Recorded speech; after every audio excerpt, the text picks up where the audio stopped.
जीवन में कुछ पाया हो उसने सत्संग से पाया है। जिसने भी जीवन में कुछ पाया सत्संग से पाया। अगर किसी को संग गलत मिल गया तो उसका जीवन बर्बाद हो गया, और किसी को संग अगर बढ़िया मिल गया तो उसका जीवन सुधर गया। आज तक के इतिहास के अंदर जितने भी ऊंचे पहुंचे किसी भी वो किसी न किसी के संग से पहुंचे। अकेला व्यक्ति कोई नहीं पहुंचा, और इसके प्रमाण भी है। गति कीरत मति धूत भलाई, जो जय जतन जहां तय पाई।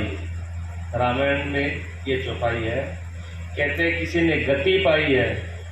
अगर गति कहते हैं ऊंचाई को, अगर किसी ने गति पाई है, ऊंचा पद पाया है, तो वो भी सत्संग से पाया है।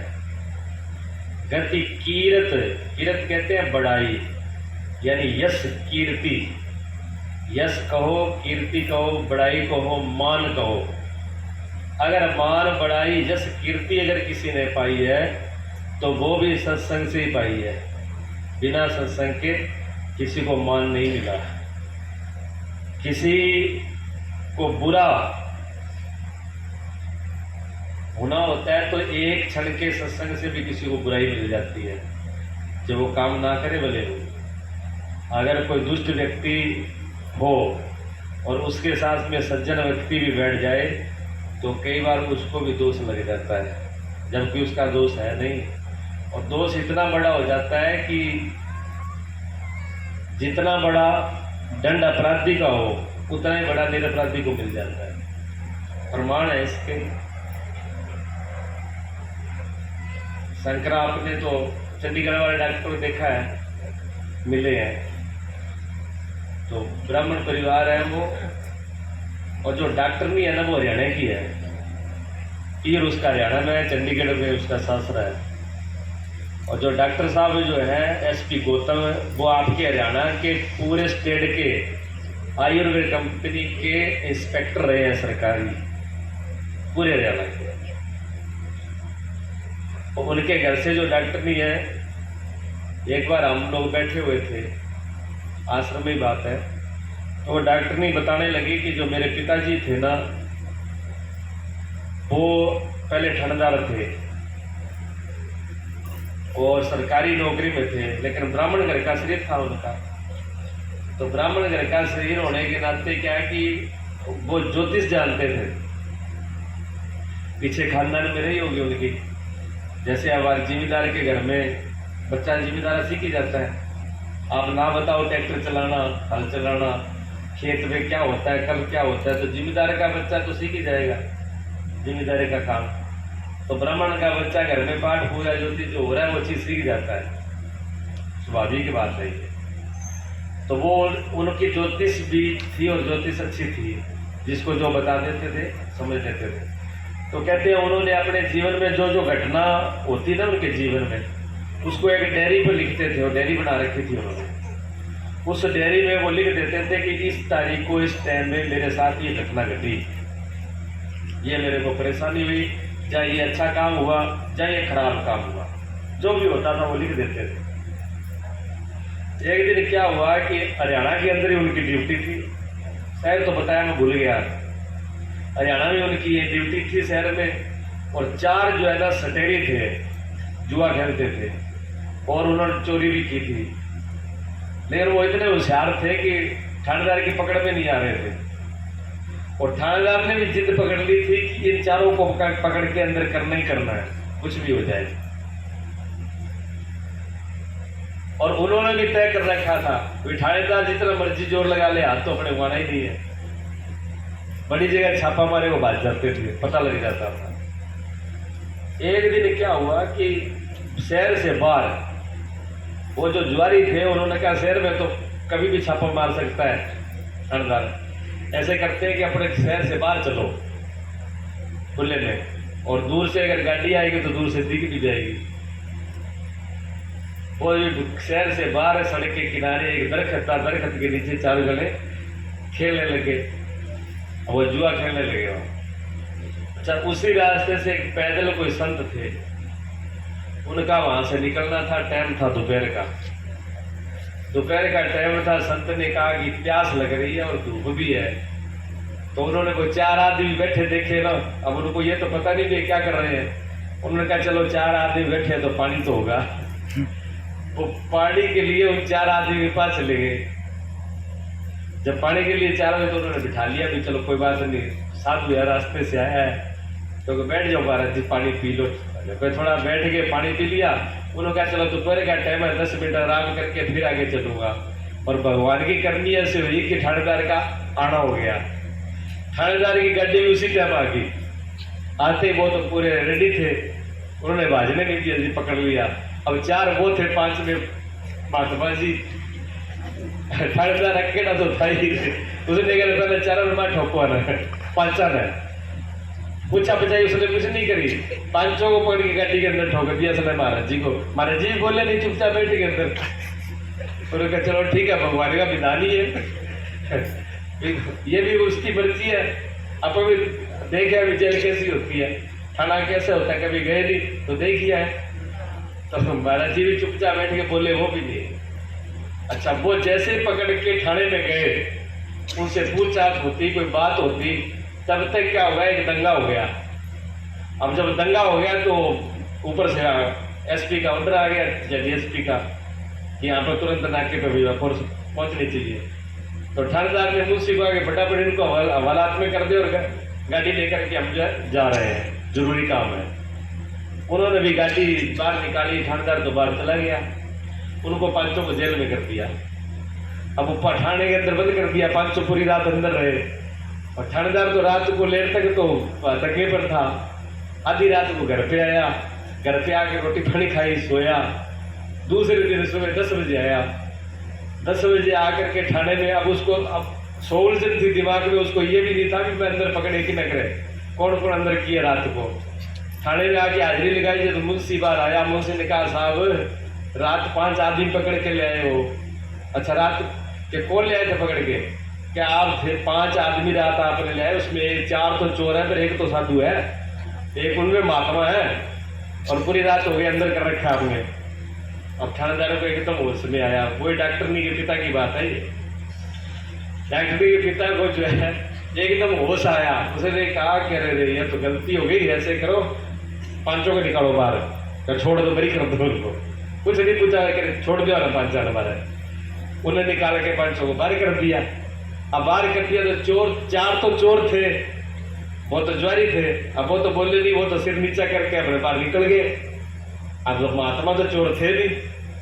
अब महात्मा सिर नीचे करके क्यों आता? अभी जब दोषी नहीं है तो उनको सिर नीचे करके क्यों आए?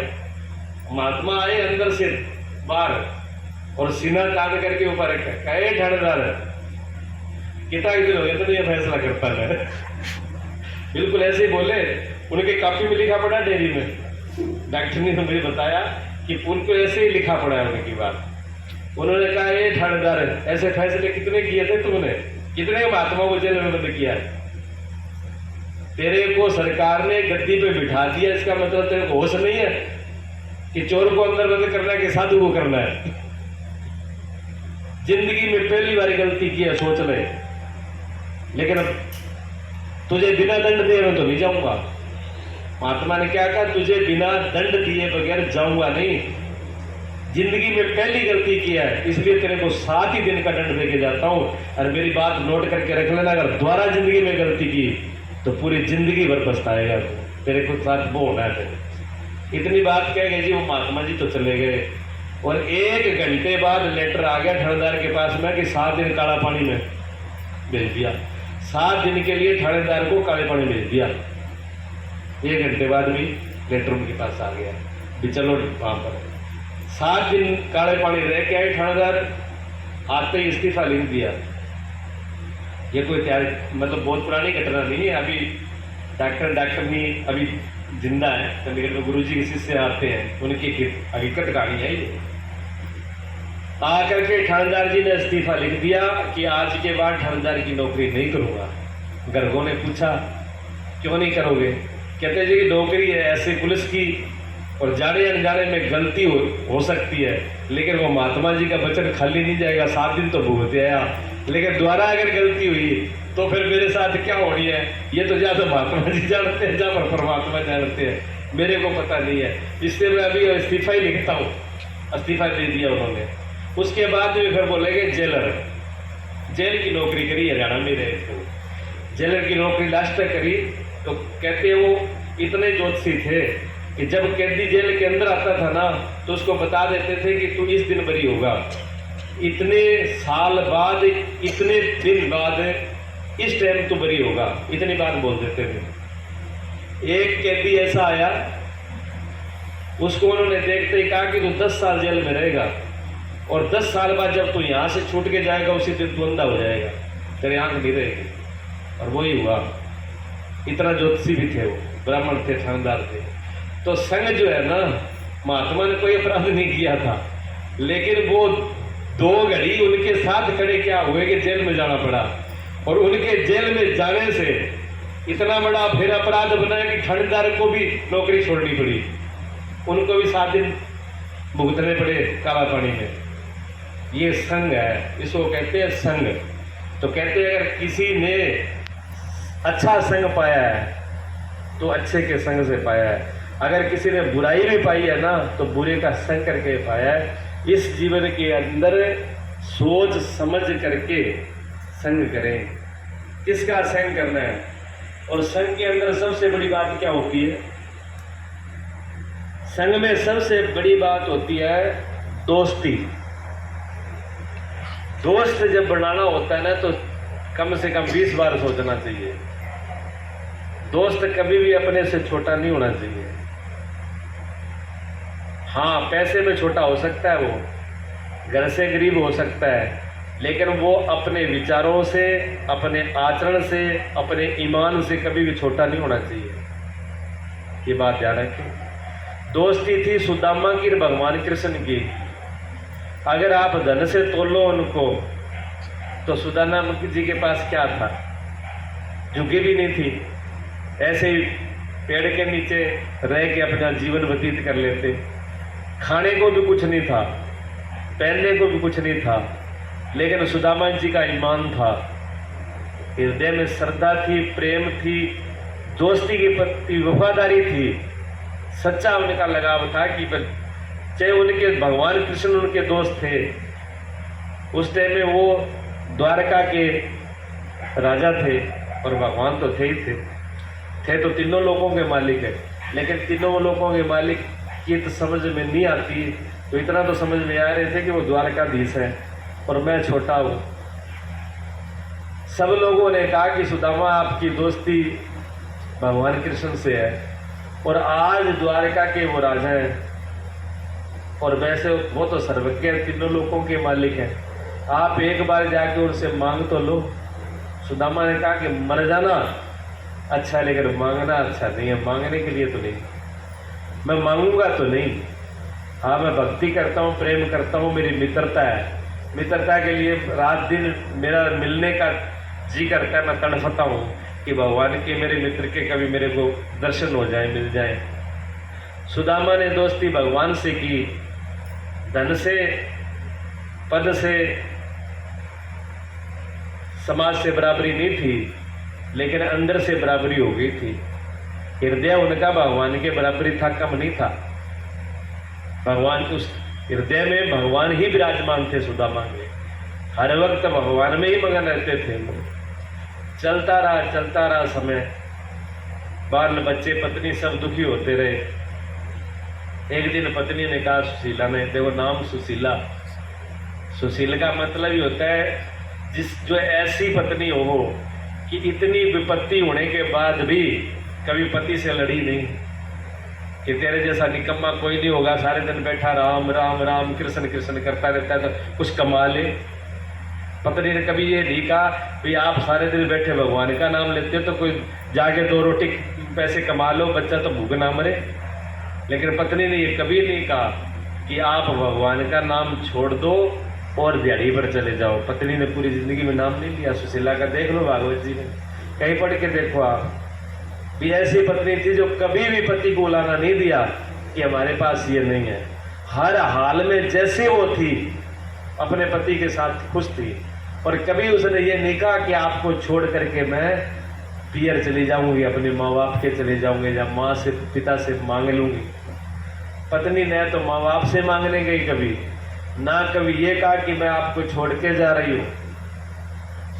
इसलिए नाम ही उनका सुशीला पर्वत। इतनी सुशील, इतना निर्मल, इतना धीरज वाला स्वभाव उनका, भी इतनी गरीबी में भी 2-2, 4-4 दिन, 10-10 दिन बिना खाए पिए, बिना नहाए धोए, बिना बीत गया, लेकिन उन्होंने कभी अपने पति को और बच्चों को महसूस नहीं होने दिया भी हमारे पास ये भी है। ना कभी पति को मजबूर किया उन्होंने इस बात के लिए, ना उनकी भक्ति में कभी बिगड़ डाला भी आप हर वक्त भगवान के स्मरण में रहते हो, कभी तो कुछ काम कमा करके कुछ खा लो पी लो। इतनी भयंकर गरीबी झेल करके भी ना विश्वास टूटा, ना प्रेम कम हुआ, ना पति पत्नी में कोई बात विवाद हुआ, सब कुछ झेल लिया भगवान के नाम से। जब बच्चों की देखो, पति और पत्नी तो झेल लेते हैं। पत्नी ने कहा मैं भूखी रह लूंगी, 1 दिन नहीं 100 साल नीचे मेरे भूखे रहते रहते प्राण निकल जाए, मैं ये समझ लूंगी कि मैंने आजीवन व्रत रख लिया। इसलिए कहते हैं कि स्वामी की ऐसी कथा आती है कि उनसे पूछा कि आप एकादशी करते हो क्या? तो सुशीला ने क्या कि औरों की एकादशी तो महीने में 2 बार होती है, और हमारी महीना में 30 दिन हुआ है एकादशी। हमारे महीना में 30 दिन 11 मनाई जाए, क्योंकि महीने भर भोजन मिलता ही नहीं है। महीने में कोई बच्चों को अपने को भोजन नहीं है, थोड़ा बहुत कुछ मिला तो बच्चों का पेट भरती। अब माँ थी तो माँ बच्चों को भूखा कैसे देखे? बच्चों को देख देख के माँ को दुख होता था, पीड़ा होता था। सुशीला जो है वो रोती थी सिर्फ बच्चों को देख कर भी बच्चे भूखे हैं, बच्चे भूखे ना रहे। सुशीला ने कहा मैं भूखे रहूँ कोई बात नहीं है, मेरे को कोई फर्क नहीं पड़ेगा, मेरे प्राण भी छूट जाए तो भी कोई दिक्कत नहीं है, लेकिन बच्चे भूखे ना रहे। तो सुशीला ने एक दिन अपने पति से कहा कि ऐसा है कि आपके मित्र हैं भगवान कृष्ण का। हाँ, तो फिर क्या करूं? तो दुनिया जानती है मित्र है। कहते मैं ये नहीं कहता हूँ, ये दुनिया जानती है मित्र है। आप बचपन के मित्र रहे हो, देखो समझदारी देखो, मतलब पति को मनाना है। अगर सीधा सीधा पति ने कह दे विदेश भगवान के पास चले जाओ और कुछ ले आओ, तो जाने वाला नहीं, जानती थी कि मेरा पति जाएगा नहीं, मांगेगा नहीं, मर जाएगा, प्राण छोड़ देगा, लेकिन भगवान के दरबार पर जाएगा नहीं। तो सुशीला ने कैसी बात मतलब विचार करके समझ के करी है। समझ लेना चाहिए माता बहनों, अगर पति देव से बात करनी है सीधा सीधा कर जाते हो, यहाँ करो फिर बाद में खींचाताड़ी का नहीं। बात भी बनाओ तो इस तरीके से बनाओ कि अगले के विचार में बैठ जाए, दिमाग में बैठ जाए, क्या काम इससे होगा, ना झगड़ा होगा और काम भी हो जाए। क्योंकि बुद्धिमत्ता से जो काम होता है ना, विचार से काम होता है, उसमें कभी खींचाताड़ी नहीं होती। सुशीला इतनी समझदार थी, सुशीला इतनी समझदार थी तो उसने कहा पति को सीधा सीधा कहूँगा तो मानेंगे नहीं। सुशीला ने कहा देखो स्वामी, मैं ये कह रही थी कि आप बचपन के दोस्त थे, जब बचपन का नाम लिया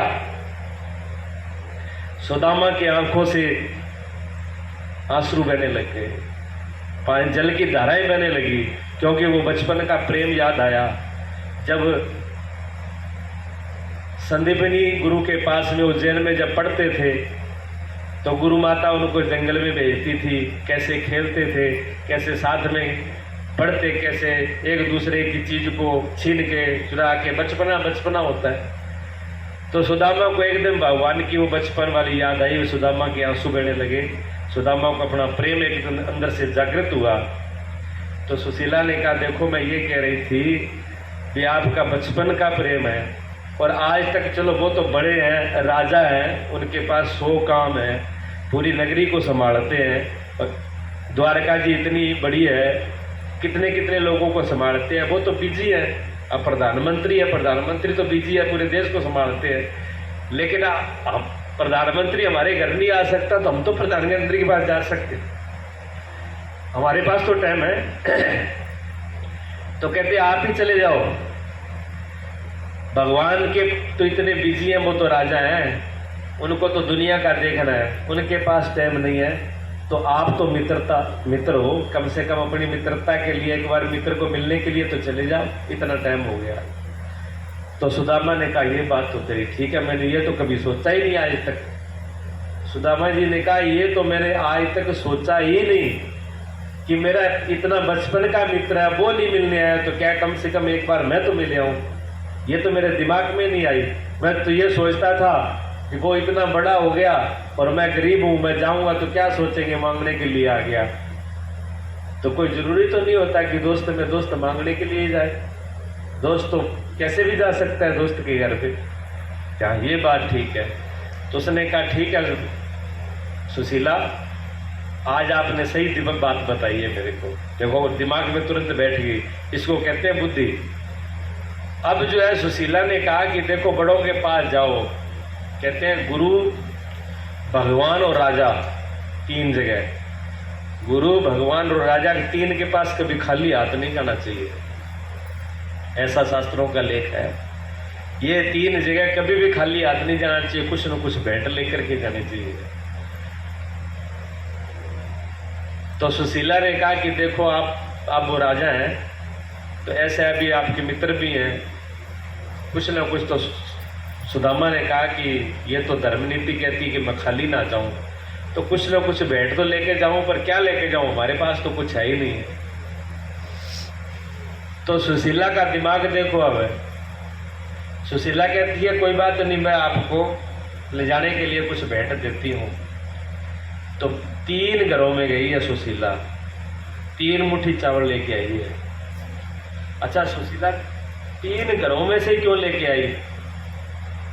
एक घर में से भी तो ले आ सकती थी, जरूरी थोड़ी थे भी तीन मुट्ठी लेके जाते, एक मुट्ठी भी तो लेके जा सकते थे। नियम है कुछ लेके जाओ, तो जरूरी तो नहीं थी भी तीन ही मुट्ठी लेके जाते। अब राजा के सामने तीन मुट्ठी हो कि एक मुट्ठी हो, क्या फर्क पड़ता है बताओ आप? राजा के सामने आप तीन मुट्ठी चावल रख दो चाहे एक मुट्ठी चावल रख दो, कोई फर्क पड़ेगा? नहीं पड़ेगा ना। और मांगती तो वो एक ही घर से तीन मुट्ठी मांग लेती सुशीला, लेकिन सुशीला का दिमाग देखो आप, दिमाग हो तो ऐसा हो। सुशीला ने तीन घरों से चावल मांगे, तीनों चावल अलग अलग क्वालिटी के थे, एक से नहीं थे।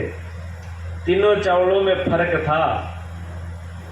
जब तीनों चावलों में फर्क था कि वो तीन घर से आए तो अलग अलग आए थे, और तीनों में फर्क था, तो तीन घरों से अलग अलग चावल लेके एक जगह पे मिला दिए।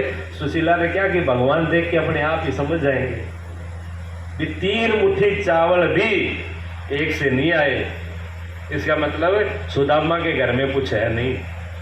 ये संदेश सुशीला ने भगवान के लिए उसी में पैक कर दिया। कोल्ड वर्ड देख लो, सुशीला का कोल्ड वर्ड है कि भगवान अपने आप समझ जाएंगे कि मैं क्या भेज रही हूँ। कितना दिमाग है सुशीला का। और वही किया, उसमें पोटली में बांध के दे दिया, और भगवान के पास सुदामा उनकी कृपा से जैसे तैसे उन्हीं कृपा से ही पहुँचता है। पहुँच गए वहाँ पर, पहुँच गए दरबार में। अब देखो भगवान है, मित्रता इसको कहते हैं।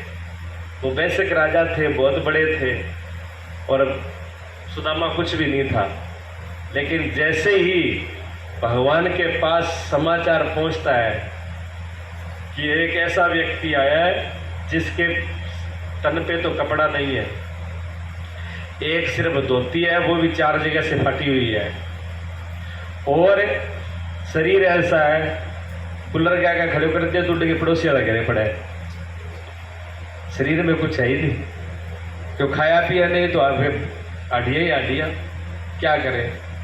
चार बार दो कदम चलते हैं सुदामा गिर जाते हैं, ऐसे सुदामा की हालत है। तिलक है, चोटी की है। भगवान ने कहा ये तो सब बता दिया, और कोई परिचय उसका कुछ बोला है उसने? कहती उसने अपना नाम सुदामा बोला है, और आपका मित्र बता रहा है वो। वहाँ के द्वारपालों को, वहाँ के नौकरों को ये उसकी शक्ल देख करके विश्वास नहीं हुआ कि भगवान का मित्र और ये हो सकता है। सारे द्वारपाल, सारे नौकर चाकर उसकी हालत को देख के हंस रहे थे कि बड़े लोगों के मित्र चलते ही बन जाते हैं। या कोई कहते नहीं प्रधानमंत्री तो मेरे खास है, फिर कह दिया प्रधानमंत्री का सारा ही खास है, ये चलते ही बन जाए। बड़ों का बड़ा खास कौन नहीं होता। जब पैसे पास में है तो कहते पराया भी खास है, और जो पैसे जेब में नहीं है तो खास भी फिर पराया है। पैसा बहुत कुछ करा देता है। तो लोकल जो वहाँ पर कर्मचारी थे, जो वहाँ के नौकर चाकर थे, पहरेदार थे, वो हंसने लगे कि ऐसे मित्र बहुत मिलने के लिए आते हैं, भिखारी कहाँ से चले जाते हैं, दिमाग शुद्ध है नहीं, हमारे भगवान हमारे मित्र है। ये उन्होंने विश्वास नहीं किया।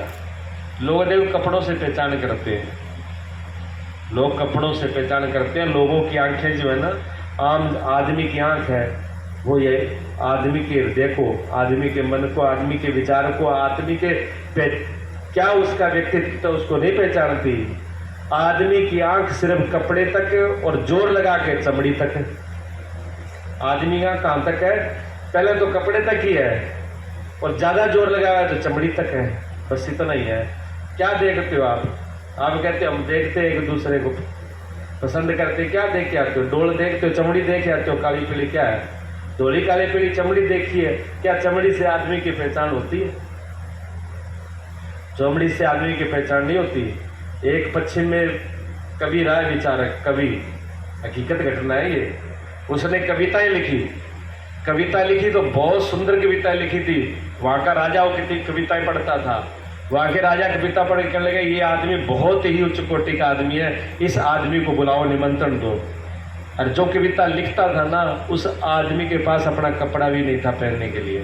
एक झुग्गी में बैठा बहुत गरीब आदमी था, लेकिन उसके पास विचार इतने अच्छे थे कि वो सुंदर सुंदर विचारों को लिखता और वो प्रकाशित होते, दूर दूर तक उसकी ख्याति फैली। लेकिन लोग ये नहीं जानते थे कि ये आदमी है जो लिखने वाला है, क्योंकि वो एक झुग्गी में रहने वाला और जिसके पास कपड़े भी पूरे ना हो ऐसा आदमी था। तो राजा ने उसके पास संदेश भेजा कि आप हमारे राज्य में पधारे। वो गया भाई, वो गया तो उसके पास मेला कुचेला कपड़ा था और पजामा पहना हुआ था। जब वो उसी आदमी के लिए आयोजन किया, फंक्शन किया, दरबार में बढ़ने लगा तो दरबारियों ने कहा ए भिखारी काम उठा गया है, चल बाहर। उन्होंने कहा साहब मुझे राजा ने बुलाया कि तेरे जैसे राजा को बुलाएंगे, राजा को घाटा पड़ गया आदमियों का। राजा को और कोई बुलाने वाला मिला नहीं था, मुँह उठा के आ गया, चल बाहर। बेचारे को वहीं से गेट से वापस भेजा दिया। अब गेट से वापस निराश होकर चला गया। जैसे ही बाहर गया तो कोई एक सज्जन आदमी मिल गया, पढ़ा लिखा था, सियाना था, वो समझता था। उसने कहा भाई साहब आप जा रहे थे वापस आ गए। उन्होंने कहा क्या करता, बुलाया तो मेरे राजा का था। उसने फिर चिट्ठी दिखाई, राजा की चिट्ठी दिखाई जो उसको बुलावा के लिए निमंत्रण किया गया था। अब वो पढ़ा लिखा था, समझदार था, उसने वो चिट्ठी देख करके पढ़ के समझ गया वो भी इसको द्वारपालों ने इसका वेशभूषा से इसको वापस कर दिया और बुलाया वाकई इसको राजा ने, इसमें कोई शक नहीं है। उसने कहा साहब ऐसे करो, ऐसे नहीं जाने देंगे आपको, आप इधर आओ, बाहर चलो। बाहर एक नल पे जाके कह ले कपड़े उतारो और नहा लो। कपड़े उतार के नहा के अपना पेंट कोट उस आदमी ने उसको दिया, कवि को, क्या ये पेंट कोट पहनो, टाई लगाओ, जाओ अब जाओ। वो ये पेंट कोट टाई लगा के वो आदमी अंदर गया, किसी ने नहीं रोका उसको, किसी ने टोका, सीधा अंदर पहुंच गया। राजा से मिला, राजा ने मान सम्मान किया, उसका बिठाया। जब भोजन और सब कुछ ले आकर के जब सब उसके सामने रखा तो उस आदमी ने क्या कहा, कभी था वो दरबार के सामने खड़ा होकर उसने अपना कोट उतार करके और उस जो भोजन उसके लिए रखा गया था, जो सम्मान फूल माले उसकी रखी गई थी, उस कोट को उतार के उसने उसके आगे रख दिया और उस कोट को प्रणाम जो करके हाथ जोड़ के प्रणाम किया। ये कोट महाराज तेरी मेहरबानी है, तू खा ले, तेरा वजह मैं बैठा हूँ, तेरी वजह से मैं आज राज दरबार में हूँ। ये भोग तुम ही लगाओ और ये माला तुम ही पहनो, ये आपको मुबारक है। राजा ने कहा कि दिमाग ही ले गया। उसने कहा आप इतने बड़े कवि महान, ये आप क्या कर रहे हो? राजा को कहा महाराज मेरी कीमत नहीं है, इस कोट की कीमत है। इस दरबार में आज आपके सामने खड़ा होना इस कोट की वजह से खड़ा हूं मैं। जब ये कोट नहीं था तो आपके दरबार में मुझे घुसने नहीं दिया। राजा ने कहा महसूस की इस बात को। तो आदमी की सोच कहाँ है? कपड़े तक है। कपड़े देख के आदमी निर्णय लेता है दूसरे कपड़े कैसे पहन रखे हैं। उसके बाद में चमड़ी, चमड़ी के पर क्या हुई देखिए आप, अष्टावक्र जी, राजा जनक ने सभा लगा रखी थी, जैसे यहाँ सत्संग होता है, राजा जनक के यहाँ रोज सत्संग होते थे। तो राजा जनक ने क्या कहा, राजा जनक ने कहा भी मैं अपना आधा राज और हजारों गौएं सोने के सींग मढ़ा करके उसको दे दूंगा जो मुझे ज्ञान करा दे आत्मा का, जो मुझे आत्मा का ज्ञान करा दे। और मेरी शर्त इतनी है कि मैं यहाँ से उठ करके, वो घोड़ा खड़ा है, यहाँ से उठ करके उस घोड़े के रकाब पर पैर रखूं, इतनी देर में मुझे ज्ञान करवा दे, तब भी मैं ये उनको दे आधा राज्य दे दूंगा। पूरे देश विदेश के विद्वान पंडित, पढ़े लिखे, शास्त्रों के, वेदों के आचार्य, पीएचडी, एमएमए, बीबी जो भी है सब डिग्री वाला पहुंच गया बेटा। ओके काम है, 1 मिनट का काम है, राजा को 1 मिनट में ज्ञान करा देंगे, राज्य मिल जाएगा। लेकिन ज्ञान कराना इतना सौखा नहीं है। किताबों का ज्ञान पढ़ लेना अलग है, पाठ कर लेना अलग है, हकीकत में ज्ञान होना इतना सौखा नहीं है। अब ज्ञान करा नहीं पाए तो नहीं करा पाए तो राजा की दूसरी शर्त थी, अगर मुझे ज्ञान नहीं करा पाएगा तो आज जीवन वो मेरी कारागृह में, मेरे जेल में रहेगा और जो मैं कहूँगा वो काम करेगा। तो जो ज्ञान नहीं कराते लोग कहते चलो भाई उठाओ कसी, चलो खेत में, जो जैसा एक काम करने वाला था उसी को उसी में लगा देते। राजा ने घर पे वापस नहीं जाने दिया। तो ऐसे बहुत से ब्राह्मणों को, ऋषि मुनि जो भी थे, अपने आप को जो ज्ञानी समझते थे, वो राजा के यहाँ पर नौकर बन चुके थे, बंद हो चुके थे जेल में। उसी टाइम में एक ऋषि हुए, कोढ़ ऋषि।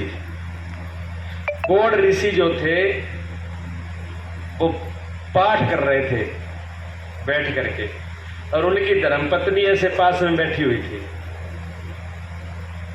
दोनों जी बैठे थे, तीसरा वहां कोई नहीं था। कोढ़ ऋषि के एक दांत टूट गया था। दांत टूट गया था तो आप जो पढ़े लिखे हैं वो जानते हैं कि शब्द जो होते हैं ना, जैसे का, खा, ये तालु, कुछ ओष्ठ शब्द होते हैं, कुछ तालु होते हैं, कुछ दंतस्थ होते हैं, जो दांतों से बोले जाते हैं, होठों से बोले जाते हैं, तालु से बोले जाते हैं, मूर्धन्य से बोले जाते हैं। अक्षरों की अलग अलग जगह से आवाज़ आती है। जैसे आप पा, फा, भा, मा ऐसे बोलोगे तो होठ, ये होठों के शब्द है, होठ जीभ से लगेंगे, होठ भी आप सुने से लगेंगे, ठीक है ना। तो दंतस्थ शब्द जो होते हैं ना, ता, था, दा, तो ता पे लगा, बोल के देखो आप, आपकी जीभ दांतों पे लगेगी, ठीक। तो वो जो उसमें जब श्लोक बोलते थे तो दंतस्थ जब शब्द आता था तो दांत, जीभ दांत से लगती है, तब वो शुद्ध हो पाता है। तो उनका दांत आगे से टूटा हुआ था, ऋषि का दांत टूटा हुआ था। तो जैसे वो बोले शब्द तो वो हवा निकल जाए बाहर, हवा भी निकल जाए तो वो श्लोक अशुद्ध हो जाए।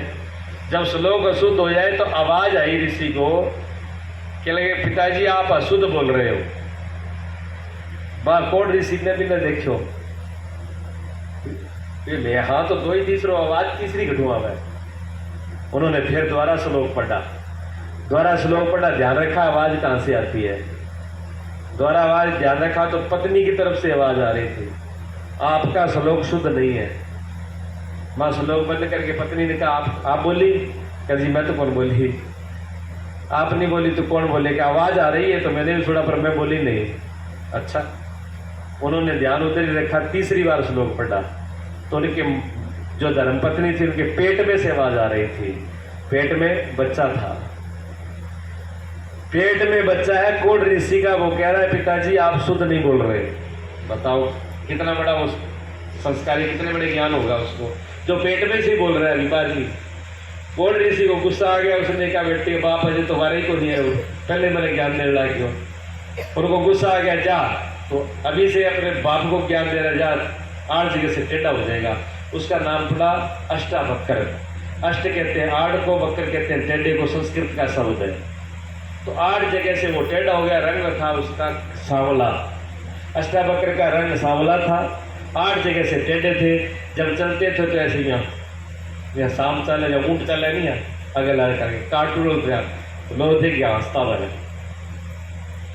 करते करते क्या होगा, माँ ने बताया नहीं उसको, अष्टावक्र को, आपके बेटे को ये नहीं बताया कि आपके पिताजी कहाँ हैं।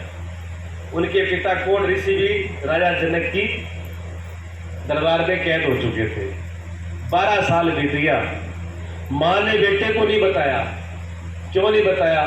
माँ जानती थी कि ये बेटा वो जिद्दी है, अगर इसको बता दूंगा तो जाई इनके पिता गया वहीं ये जाएगा, ये पिता का लारा जरूर जाएगा, और मैं बुढ़ापे में अकेली रह जाऊंगी। अभी तो बेटे के सारे जी रहे हो बुढ़ापे में, अब इनके पिता तो जेल में रहेंगे जिंदगी भर, तो मेरा बुढ़ापा खराब होगा। तो वो पूछता, माँ मेरे पिताजी कहाँ हैं? तो वो बताती नहीं थी। नाम बता दिया आपके ये पिता है, लेकिन कहाँ है, क्या कहानी है, ये नहीं बताया। एक दिन उदालक ऋषि के बेटा और कौन ऋषि के बेटा अष्टावक्र दोनों खेल रहे थे स्कूल में। दोनों बच्चे खेलते खेलते आपस में झटपट हो गई। अब बच्चों की हुई जाती है, कोई बड़ी बात नहीं। आपस में तू मैं हो गई, वो क्या मैं बड़े बाप का बेटा, वो क्या मैं बड़े बाप का बेटा। तो उदालक ऋषि के बेटे ने ताना मार दिया कि तू इतना बड़ा सिद्ध है तो तेरा बाप राजा जनक है चक्की पीछे दावा क्यों कोनी, तेरा बेटा जो है राजा जनक के जेल में पड़ा है, तू इतना बड़ा अपने आप को मान समझता है। तो अष्टावक्र को आज तक पता नहीं था, पहली बार ये बात उसने बोली। अष्टावक्र स्कूल छोड़ करके सीधा घर पर आ गया। उसने कहा, माँ मेरे पिताजी कहाँ है? वहां का देख करके माँ समझ गई कोई को रोड़ा तो है आज, ये जो आज इसकी आंखें जो चेहरा है वो बता रहा है कि कोई ना कोई आज समस्या है। उसने कहा, बेटा नहा धो के रोटी खा ले। तो क्या रोटी राटी नहीं खाना, ना रोटी खाऊंगी ना चाय पीऊंगा, कुछ नहीं करना है। मैं अपने प्राण छोड़ दूंगा जब तक आप मुझे सत्य नहीं बताओगे मेरे पिता का। माँ ने इधर उधर बातें करी, लेकिन नहीं माने ही नहीं। अष्टावक्र ने कहा, माता आपको मुझे सत्य ही बताना पड़ेगा मेरे पिताजी कहाँ। तो उन्होंने कहा, बेटा बता तो देती हो, तुमने जिद पकड़ लिया और मैं जिस बात से डरती थी वही होगा। तू जाए बगैर नहीं मानेगा, पर मैं तेरा हाथ जोड़ के बेनती करूंगी तू जा ही ना। क्यों माँ? तू बता तो सही पहले कि राजा जनक के यहाँ पर ऐसे ऐसे सभा हुई, ज्ञान के लिए बुलाया, और जो नहीं कराते तो उनको जेल में रहना पड़ता है। तो आपके पिताजी भी वहीं राजा जनक की जेल में है। तो उसने कहा, माँ अब रोटी और पानी तो बाद में होगा, पहले मैं अपने पिताजी को छुड़ा के ले आऊंगा। माँ कहने लगी, बेटा तू कल का बच्चा है, मैं बड़े बड़े विद्वान, बड़े बड़े पढ़े लिखे, बड़े बड़े डिग्रियां करने वाले राजा के सामने फेल हो गए, वो सब चाकी पीस रहे। तेरा बाप भी कम नहीं था, वो भी सब वेद शास्त्रों को पढ़ा लिखा था, वो भी चाकी पीस रहा है। बुढ़ापे में मुझे पता है मुझे दुख भोगना पड़ेगा, अकेले जीऊंगी यहाँ, तेरे आगे हाथ जोड़ू, तू ना जा, तू ज्ञान नहीं करा पाएगा, तू वहीं रहेगा। अष्टावक्र ने कहा, मां तू मुझे रोक मत, तू बस सिर्फ मुझे आशीर्वाद दे दे, मना मत कर, तू मेरे सिर पर हाथ रख के मेरे को आशीर्वाद दे दे। अष्टावक्र ने माँ के पैरों को सिर रखा, माँ के पैरों पर प्रणाम किया माँ को, और क्या बस तू सिर्फ कुछ मत बोल, मेरे सिर पे हाथ रख दे बस, बाकी मैं अपने आप कर लूंगा। माँ ने बेमन से हाथ तो रखा, पर माँ को विश्वास तो नहीं था भी वो वापिस आएगा, क्योंकि आज तो कोई वापिस आया ही नहीं। तो माँ ने हाथ रखा, बेटा चलो जैसा मेरा बुढ़ापा गुजरेगा गुजरेगा, क्या इलाज है। तो अष्टावक्र जो है वहां से आए राजा जनक की सभा में। राजा जनक की सभा के अंदर सैकड़ों लोग बैठे, हजारों लोग बैठे थे। राजा जनक ऊपर गद्दी पर बैठे हुए थे।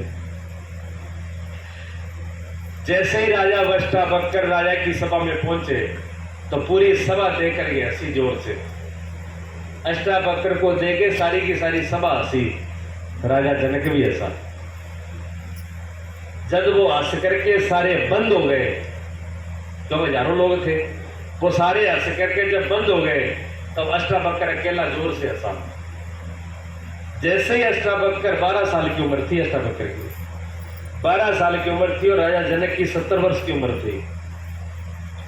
अष्टावक्र जोर से हंसा तो राजा जनक का माथा थक गया, क्योंकि एक तो राजा थे, एक सत्संगी थे, तुरंत समझ गए कि ये बालक साधारण नहीं है। राजा जनक ने कहा, बालक हम तो हंसे ही, हमें पता है, लेकिन आप क्यों हंसे? कहने लगे नहीं राजन, ऐसी मुझे हंसी आ गई आपको देख के। कि नहीं, हमें देख के ऐसी हंसी नहीं आएगी आपको, आपकी हंसी कुछ बता रही है, आप सत्य बोलो, आप क्यों हंसे? अष्टावक्र नहीं महाराज ऐसी आ गई। नहीं नहीं, आप सत्य बोलो, चिंता मत करो, हम आपके साथ अन्याय नहीं होगा। अष्टावक्र ने कहा हमारे साथ अन्याय नहीं होगा? कि हाँ। तो क्या सुन लो राजा, मैं इसलिए हंसा, ये राजा मूर्ख है, 12 साल का बच्चा और राजा को, और वही राजा जनक 70 साल की उम्र, सफेद दाढ़ी आ गई और गद्दी पे सिंहासन पे बैठा है, उसको 12 साल का बच्चा कह रहा है कि ये राजा मूर्ख है।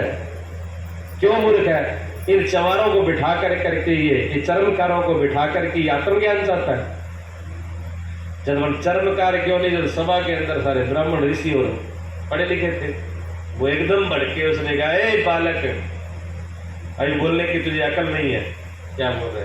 राजा जनक ने कहा शांत हो जाओ, सब लोग शांति से बैठो, बात पहले पूरी हो लेने दो, उसके बाद जवाब देना।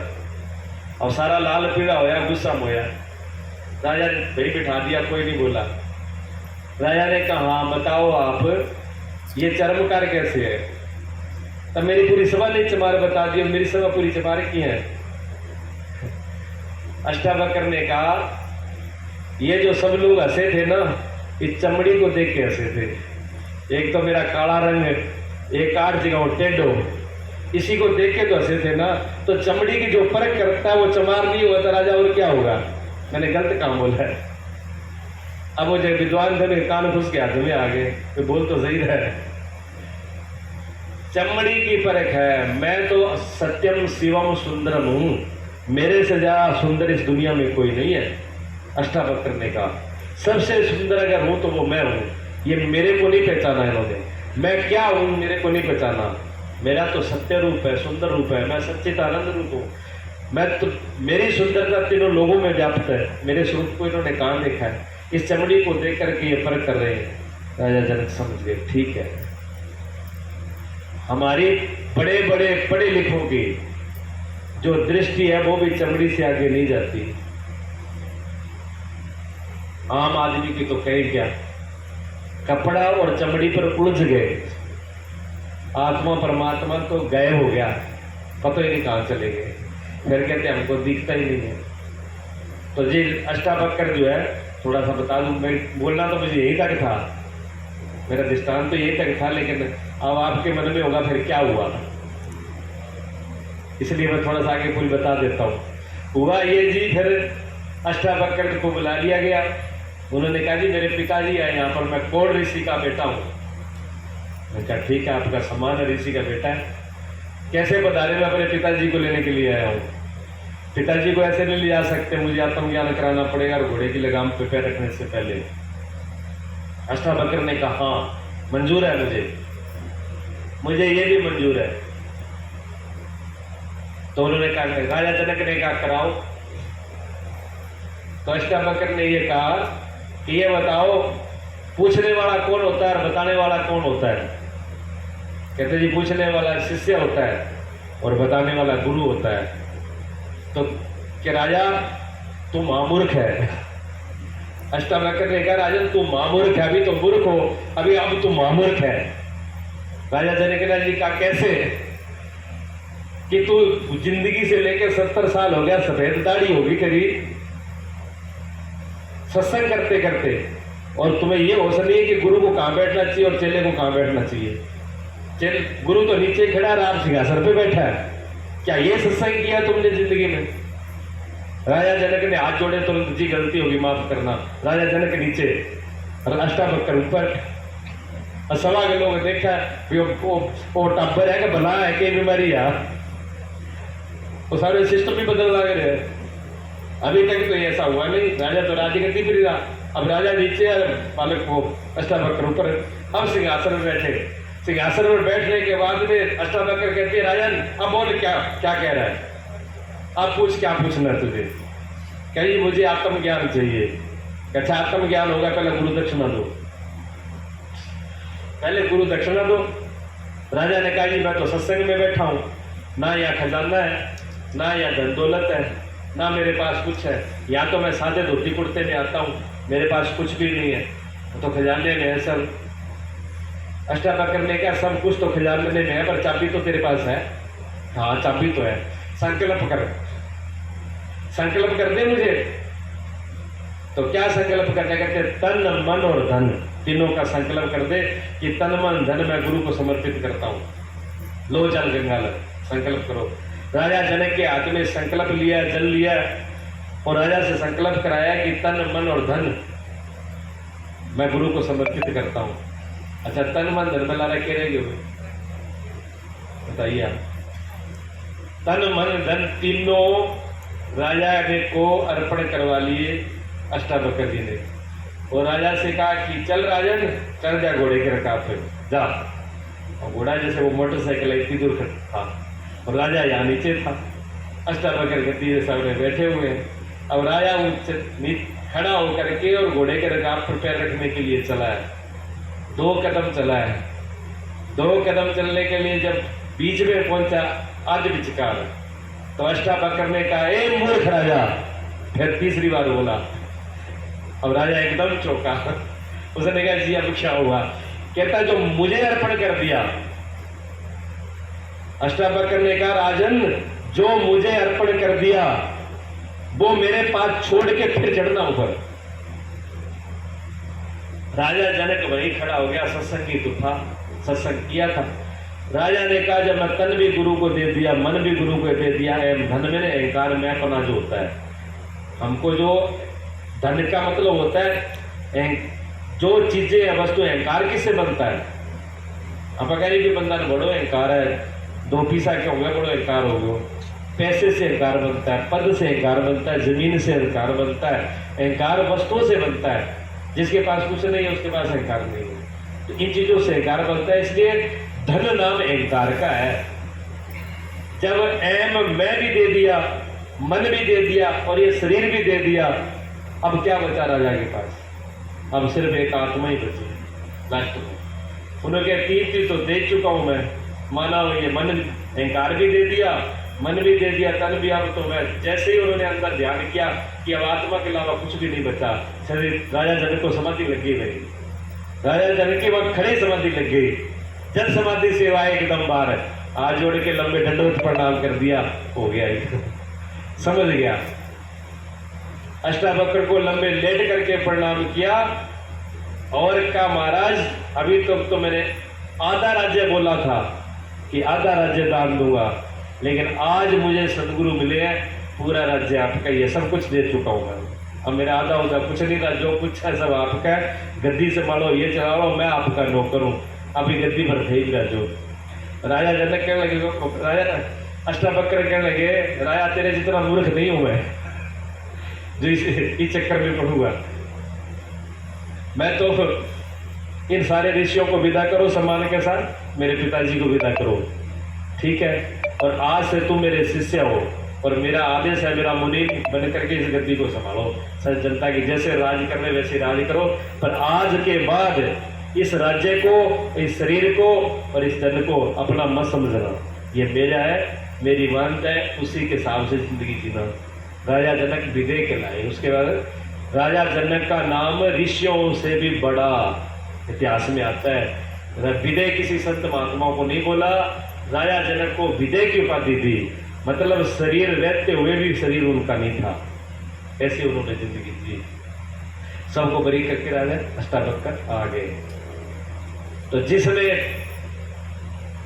पाया किसी पद को संग से पाया, सत्संग से पाया, बड़े बड़े जितने भी छोटे मोटे, तो कहते गति कीर्त भूत भलाई, गति कीर्ति यश मान बड़ाई विभूति मैंने ऐश्वर्य है, जिसने भी प्राप्त किया सत्संग से प्राप्त किया। कहते हैं बाल्मीक नारद घट जोनी, निज निज मुखन कहे निज होनी। कहते हैं नारद जी ने, वाल्मीकि जी ने और अगस्त्य जी ने अपने मुख से सत्संग की महिमा कही, रामायण की चौपाई है।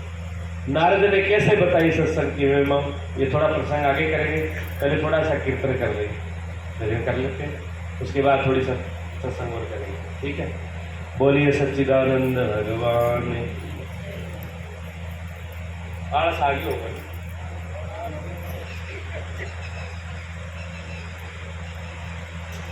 मैंने अभी की थी ते बाल्मीक नारद घट जोनी अपन निज निज मुखन कई निज होनी। ये रामायण की छुपाई है। वाल्मीकि जी की कहानी हर प्रसंग है। अब वाल्मीकि जी की कहानी बतानी पड़ेगी। मैं सोच रहा था मेरा कीर्तन करके फिर बोलूंगा था, उस तरफ ही आता। वाल्मीकि जी जो थे ना, वाल्मीकि ने कहा सुनाई, अपनी कथा सुनाई, आत्मकथा सुनाई। वाल्मीकि ने क्या सुनाई जी? वाल्मीकि कहते जी मैं ऋषि नहीं था, न मैं वाल्मीकि था, मैं एक डाकू था और बचपन वो डाकू हो। और 15 साल नहीं, कम से कम 50 साल, बेटा सेंटर में हो जा, 50 साल तक मैंने डाके का काम किया। और डाका मेरा कैसे था कि डाका ऐसा था कि जहां तो कोई आदमी किसी को लूटता है तो उसका धन, ऐसा कपड़ा, जो उसके पास माल पानी है वो उसको लूट मार के छोड़ देता है। एक तो ये डाका होता है। तो आदमी ये सोचता है कि चलो कोई बात नहीं, जान बची, 4 रुपये और कमा लेगा। लेकिन रत्नाकर डाकू का ये नियम था कि जो उसके अड्डे में फंस गया उसको बिना मारे नहीं छोड़ता था, खत्म कर देता था उसको। उस आदमी ने लूटना है गर्दन बाढ़ करके, जिंदा नहीं, पहले उसको मारना है फिर लूटना है। अच्छा, मारने का अपराध और लूटने का अपराध डबल हो गया ना। तो मारने का भी अपराध है, डबल भी ये भी अपराध है। तो उसका धंधा ये था, बचपन से लेके उसने बंदे ने ये किया था। करते करते क्या हुआ, सप्तऋषि मिले उनको। बटत एक माधव 7 माधव मिला, सप्तऋषि मिल गए वाल्मीकि जी को डाकू जंगल में मिल गया। बोले क्या ले आज चोखा चिकना चोपड़ा सावा है और माल पानी आज खूब ठीक हो। तो उनके पास गंडासा था, वो गंडासा लेके तैयार हो गया। उसने कहा आ जाओ भाई, देर में लग जाओ, पहले तो माल पानी काटो। अब वो संत थे, सप्तऋषि थे, तपस्या का प्रभाव भी था, भगवान की कृपा भी तेज था उनका। उन्होंने कहा बेटा माल पानी की कोई बात नहीं, हम लोग तो साधु है, जैसे है वैसे है, कोई दिक्कत नहीं। लेकिन आप ये बताओ ये धंधा आप तुम क्या क्यों कर रहे हो? ये धंधा तो बहुत खतरनाक है। उन्होंने कहा ये बातें छोड़ो, मुझे कोई आत्मज्ञान नहीं लेना, ये सत्संग कहीं और सुनाना, क्योंकि सत्संग कभी सुना ही नहीं था, इस रास्ते गया ही नहीं था।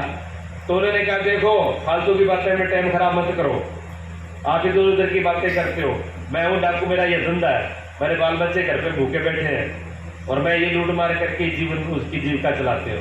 उन्होंने कहा बेटा ये बात तो ठीक है कि आप जीविका चलाते हो, पर जीविका चलाने के और भी तो साधन है जो आप कर रहे हो। आप हमारी बात का उत्तर दे दो, हम गर्दन खुद नीचे कर देंगे, आप काट लेना, जो ले जाना हो हम अपने हाथ से दे देंगे, ले जाना हम उसके लिए राजी हैं। सिर्फ आप हमें अपनी बात का उत्तर दे दो बस। आप जो मर्जी करना, मारना पीटना लूटना जो करो तुम्हारी इच्छा से करना, हम हाथ खड़े हैं हमारे, पर सिर्फ हमको उत्तर तो दे दो। हमारी ये समझ लो लास्ट टाइम की इच्छा ही मान लो आप। तो वाल्मीकि ने कहा जो डाकू तो, पर इतना तो समझो चलो मारने से पहले आगे इच्छा ही समझ ले, पूरी कर ले। तो उन्होंने कहा ये बताओ कि जो आप ये कर रहे हो ये किस लिए कर रहे हो? जी मैं बाल बच्चा घर परिवार पालता हूँ। तो ठीक है कि इसका जो अपराध होता है, जो पाप बनता है, वो बाल बच्चे पति पत्नी और माँ बाप आपके भागीदार हैं इसके। क्या जी ये तो मेरे को पता नहीं है, जब वो खाते हैं तो आप उनको भागीदार तो होंगे भी, मेरी कमाई वो जब खावा है तो मेरा भागीदार भी तो होगा बे। तो उन्होंने कहा कि आप पूछ के आओ। तो 17 के डाकू कर लगे आप जैसे चालाक आदमी मैंने नहीं देखे। अच्छा मैं घर पे पूछने जाऊं और फिर यहाँ से भाग जाऊं जंगल से, इतना बुद्धू नहीं हूं मैं। तो उन्होंने कहा देखो हम भागेंगे नहीं, ऐसे करो हमारा इस जंगल में जो ये सरकरा इसकी रस्सी बटक करके और पेड़ से उल्टा करके ऐसे हमारे हाथ बांध दो, ना हम खोल पाएंगे ना बाजेंगे। ये बात तो ठीक है। बाबे सप्तऋषियों के ऐसे उल्टे करके हाथ बांध दिए। अच्छा चाहते हो, सप्तऋषि सिद्ध पुरुष थे, चाहते तो एक शब्द से उसको भस्म भी कर सकते थे, चाहते तो उसको दंड भी दे सकते थे, चाहते तो उसको हटा भी सकते थे, चाहते तो उसको एक, लेकिन उनको दया आ गई। देखो संत का हृदय दयामान होता है। उन संतों को दया आ गया कि जीव है, ये रास्ता भटक चुका है, ये उल्टे रास्ते में लग गया, इसको सद्बुद्धि दे दे, इसको अच्छा रास्ता दे दे, इसका कल्याण हो जाएगा। ये अंदर से तो मजबूत है, क्यों डाकू जो है ना, डाकू अंदर से मजबूत होता है। साधारण आदमी जो काम नहीं कर सकता वो डाकू कर सकता है। और आपने एक बात तो देखी होगी, जो दवाई हुआ ना, दवाई 25 mg हुआ, 50 mg हुआ, 500 हुआ, 1000 भी हुआ। अगर 25 mg दवाई रिएक्शन करेगी तो वह होड़ा ही करेगी, कितनी ताकत है। और जो 1000 mg की गोली अगर रिएक्शन कर जाए तो वो तो शरीर को फाड़ देगी। वो जितना फायदा करेगी उतना नुकसान भी, उसकी पावर है ना, इधर जाएगी तो इधर भी काम करेगी, इधर जाएगी तो इधर। जो आदमी दूसरे को मारने की ताकत रखता है वो दूसरे के लिए अपनी जान दे भी सकता है। और जो आदमी दूसरे को मारने की ताकत ना रखता हो वो दूसरे के लिए कभी अपनी जान दे नहीं सकता। बात ध्यान रखना, इतना जिगरा चाहिए, दोनों तरफ एक बराबरी काम होता है। तो उन्होंने देखा कि जो आदमी बुरा करता है, जुआरी होता है ना, जुआरी असल में इस परमात्मा वाले रास्ते पर कामयाब होता है, क्योंकि उसमें जिस आदमी को अपने धन को भी दांव पे लगाने की ताकत नहीं है वो अपने आप को दांव पर कैसे लगाएगा। कम से कम इतनी तो हिम्मत होनी चाहिए। तो ऋषियों ने समझ लिया कि आदमी जब दूसरे की जान ले सकता है तो ये जान दे भी सकता है, इसके अंदर शक्ति बहुत है। और ये शक्ति गलत जगह पर जा रही है, इस शक्ति को सही जगह पर लेके जाना है, ये उन्होंने सोच करके अपने आप को बांध लिया। जी हनुमान जी लंका में इंद्र जी तो बंध के गया रावण के सामने, और बाकी इंद्र जी की ताकत थी कि रावण के सामने हनुमान जी ने बांध के ले जाए। हनुमान जी को बांधने की किसी के पास कोई ताकत नहीं थी, लेकिन फिर भी गए वहां तक जाने के लिए, रावण को समझाने के लिए। तो बंद गए, घर पे गया यार, देखो आज ठाकुर, आज उसकी बुद्धि में, संतों ने उसकी बुद्धि में परिवर्तन कर दिया। उसने सबसे जाकर अपने पिता से बात करी कि पिताजी, मैं जो कमाई करके लाता हूं उसमें जो पाप और पुण्य होता है उसके भागीदार आप हो। पिता ने कहा बेटा, मैंने तेरे को पाला पोसा है अपनी मेहनत करके, 10 लोगों को आ करके, और जो भी मैंने किया अच्छा बुरा तुझे पाला उसका जिम्मेदार हूं। और अब तेरा फर्ज है हमको रोटी खाना, मेरी सेवा करना। जो तू कुकर्म कर रहा है तो उसका भागीदारी तू है, मैं नहीं हूं। मेरे को भोजन देना तेरा धर्म है, तेरे कर्मों का भागीदार नहीं हूं मैं। मां से कहा ये बात मां ने कही। पत्नी की बात आई तो पत्नी ने कहा कि देखो आप मेरे को पीछे लेकर के आए हो, मेरा जीवन चलाना आपके हाथ में है, अब तुम क्या करके आ रहे हो उसकी जिम्मेदारी तुम्हारे हाथ में है। घर का काम धंधा करना, रोटी पानी बनाना, संभालना, बच्चों को देखना मेरा इतना काम है। तुम अच्छे करते हो तो तुम्हारा, बुरा करो तो तुम जिम्मेदार हो। सारे घर में पूछ करके शायद उसको रत्नाकर को समझ में आ गया कि जो कुछ अभी तक मैंने किया है और इतनी उम्र में मैंने बड़ी हत्या की, बड़े लूटे हैं, उसका हृदय जो कांप गया। लौट के आया, ऋषियों को खोला, उसने हाथ जोड़े, उन्होंने कहा जी मेरा बहुत बड़ा अपराध है, मैंने अभी तक सोचा था कि मैं दूसरों के लिए कर रहा है, लेकिन मेरे अपराध में दूसरा कोई सहमत नहीं है, अब मैं क्या करूं। तो ऋषियों ने कहा अब आप राम का नाम लो। मैंने कहा राम, जब वो कहा जी जिंदगी में लियो कोनी, क्या लिया? राम तो को लिया, मरा लिया है, जा तो मारे है जा पर मरे है। अगर मरा को तो कर दूंगा, वो रावण शब्द लबासा को लिया है, वो तो बस भी कोनी कहते लिए कोनी। अग्रारी अड़जे लबासा है, अग्रारी एक पास अल्लाह एक पास घिसकी और दूसरा पास अल्लाह अड़जे आ गए। तो वाल्मीकि ऋषियों ने कहा कि ऐसे करो, आप मराम मराम मराम मराम ऐसे जपो, मराम मराम जपो। तो रामायण में लिखा है, चौपाई है इसकी प्रमाण है कि उल्टा नाम जपा जग जाना, वाल्मीकि भय ब्रह्म ज्ञाना ब्रह्म समाना। कि उल्टा नाम जपा वाल्मीकि ने, ये सारा जगत जानता है, और बारे क्या हुए ब्रह्म परमात्मा के रूप को महान ऋषि हो गए वो। अब जिंदगी में किया तो उन्होंने बहुत कुछ था, ठीक है, लेकिन जब संतों का संग मिला तो वो ऋषि हो गए, आज भी उनका नाम दिया जाता है। अब आपकी प्रश्न का उत्तर सही से अब समझ में आएगा। तो आपका कहने का इतना यार मतलब है कि जी 15 साल पाप ही पाप करया, तो एक मिनट में क्या दुख जाएगा। तो आप सप्तऋषि पे मारकर क्यों आवाज डाल के भेद नहीं जाओ, पर हमने ये पहचान को नहीं कि भाई संत है कि कोई तो रास्ता दिखाने वाला मिलेगा, पता नहीं भगवान किस रूप में देंगे। जब अपनी प्यास हो जाती है, मालिक कृपा होती है, तो पता नहीं किस रूप में आके दे जाए। ये तो कोई बड़ी बात नहीं है, किसी रूप में भी दे सकते हैं ये। अच्छा, पाप और पुण्य में ये इतना अंतर होता है जी, आप ये समझिए। जैसे अंधकार तो पाप है और प्रकाश पुण्य है। अब आपके घर में प्रकाश नहीं किया आपने 100 साल से, 100 साल से प्रकाश नहीं किया तो 100 साल से तो अंधकार है घर में। लेकिन अब आपके मन में आई कि 100 साल हो गया, सोमरा ने संभाले को नहीं कि मन कर अंधकार है। आज इस मिनट अगर अच्छा तुरंत आप बैटरी लेके या बल्ब लेके या दिया लेके अंदर पहुंच जाओगे तो वो अंधकार ये कहोगे कि साहब 100 साल मेरे कब्जो है घर का माँ, आज क्या छोड़ दूँ। अंधकार उसी वक्त खत्म हो, सही नहीं, अपने से, किसी पे नहीं, अपने पे लेके आओ। भी हमारा क्या इरादा है, संत पे नहीं, हमारे पर, अपने पे लेके आओ। मेरा क्या इरादा है, अगर मेरा इलाज कराने को इरादा हो तो डॉक्टर जरूर मिलेगो। सरसा ना मिलेगो तो हिसार मिलेगो, हिसार नहीं मिलेगो तो रोहतक मिलेगो, रोहतक ना मिलेगो दिल्ली मिलेगो, और दिल्ली ना मिले तो बम्बई मिलेगो जरूर है। जब हम इरादे में है भी हमारा इलाज होना है, तो जब हम इलाज कराने के मूड में ही नहीं है फिर बनना नहीं, ठीक है ना। प्रकाश अंधकार को जाने में देर नहीं है, चाहे आपके कितने भी पाप हो। इसलिए आप निराश मत हो, आप कोई निराश मत हो भी हमें भगवान नहीं मिलेंगे या गुरु नहीं मिलेंगे। जब इतने बड़े डाकू को भी गुरु और भगवान मिल सकते हैं तो इतनी हत्या से गरीब को नहीं मालूम कि जितनी, और ना इतने अपराध किए, जब उनको मिलेंगे तो आपको भी मिलेंगे, ठीक है ना।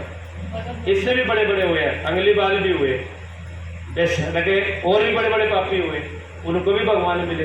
लेकिन जब प्यार हो जाता है उसके लिए तो वो रास्ता जरूर देता है। प्यास जब लग जाए ना, प्यास लग जाए तो पानी का रास्ता वो प्यास बताती है।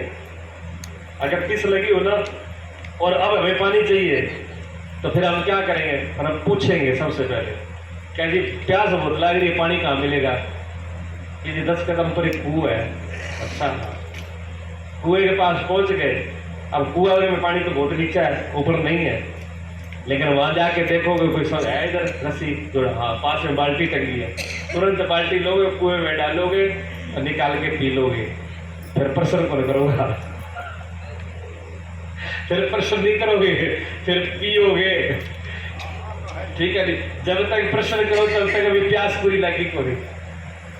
अजय उज्जैस है, इस आदमी ज्यादा पूछे को नहीं, वो ज्यादा बातें करे तो अगला कहते जी ज्यादा बातें ना करो, कंठ सूत्र लागे रहे, प्राण हटा रहे, पानी है तो प्या दो, नहीं तो बकवास बंद करो। प्यासा आदमी यहाँ तक आ जाता है, प्यासा आदमी बोलना बंद कर देता है, प्यासा आदमी तो सिर्फ ऐसे करता है तुम्हें है तो पिला दो, नहीं तो मेरे प्राण जा रहे हैं। प्यास सही है, अगर आपकी प्यास सचमुच ही है कि मुझे उससे मिलना है तो भगवान को स्वयं खुद को ही संत बन के आना क्यों ना पड़े, गुरु बन के क्यों ना आना पड़े, वो आएगा। आया है जी। वो एक संत मैं बताऊं, एक गांव में थे सज्जन, भाभी एक सच्ची घटना है, पुराने टाइम की बात है। तो उसने सुना कि बिना गुरु का तो जिंदगी बेकार है, बिना गुरु का तो जिंदगी जीणो बेकार है, नुगरो तो की कामों को नहीं, नुगरा हाथों तो पानी पीणो बेकार है। कबीर साहब ने कहा कि नुगरा मुझे ना मिले और पापी मिले 1000, और एक नुगरा का सिर पर 1000 पापियों का भार। ये कबीर साहब ने बोला कि 1000 पापी मिल जाए तो कोई बात नहीं, पर हे परमात्मा नुगरा बत्थे बत लगा देना। नुगरा के दर्शन भी मारे, नुगरे का खाना पीना ही मारा। तो उसने भाई सुना तो उसके दिल में मन में हुई भी गुरु जरूर बनाना चाहिए, पर वो हो थोड़ा समझदार है, समझदार हो बढ़ के भी गुरु तो सच्चा होना चाहिए। ये नहीं है कि कान में बना लिया कि ठगना बना लिया कि जाल में फंस जावा, तड़का में पड़ा भी आज गुरु जी हटा तड़का जेल में है, कोई और पको पड़ा है तो कम कम सोच विचार तो लिया। तो वो उसके मन में 100 बातें उठी, जैसे भी होती है मन की। तो एक भाव होता है, मन भी 100 बातों को कल्पना करता है, सोचता है, दिमाग भी अपना लगाता है। उसने भी लगाया, और जो समझदार आदमी तो विचार करेगा। करना भी चाहिए, करना भी चाहिए। तो जब तक आज गुरु पहचान में नहीं, जब तक गुरु की बात समझ में नहीं आए, जब तक किसी की बात पल्ले नहीं पड़े, तब तक सिर्फ सत्संग करना चाहिए। पहले उपाय यह है कि सत्संग करना चाहिए। जहां कहीं भी सत्संग हो, सत्संग सुनो, गौर से सुनो, दिल लगा के सुनो, मन से सुनो। उसके बाद सत्संग सुनते सुनते आपकी अंतरात्मा गवाही देगी कि हाँ, यहाँ से मेरा काम हो सकता है। तो वहां से झुकाना, ये तो मत झुकाना, कोई जबरदस्ती थोड़ी है ना, ये धर्म का रास्ता है। 100 बार निरीक्षण करना चाहिए। आपके पीछे शंकर बैठे हुए हैं, पहले से किसी को नहीं, हर किसी को नहीं मानते हो, नाम और सिर्फ झुको। लेकिन पहली बार गुरु जी को मिले, और गुरु जी भी ऐसे उपदेश नहीं देते थे। पहली बार मिलते ही मैंने कहा कि बस मैं गुरु, तो बस गुरु जी को ही बनाना है।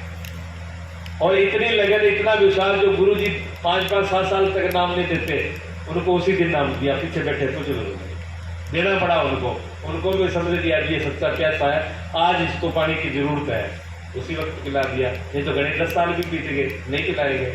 तो ये होता है ऐसे जीवन में, और करना भी चाहिए निरीक्षण। गुरु को भी करना चाहिए, शिष्य को भी करना चाहिए।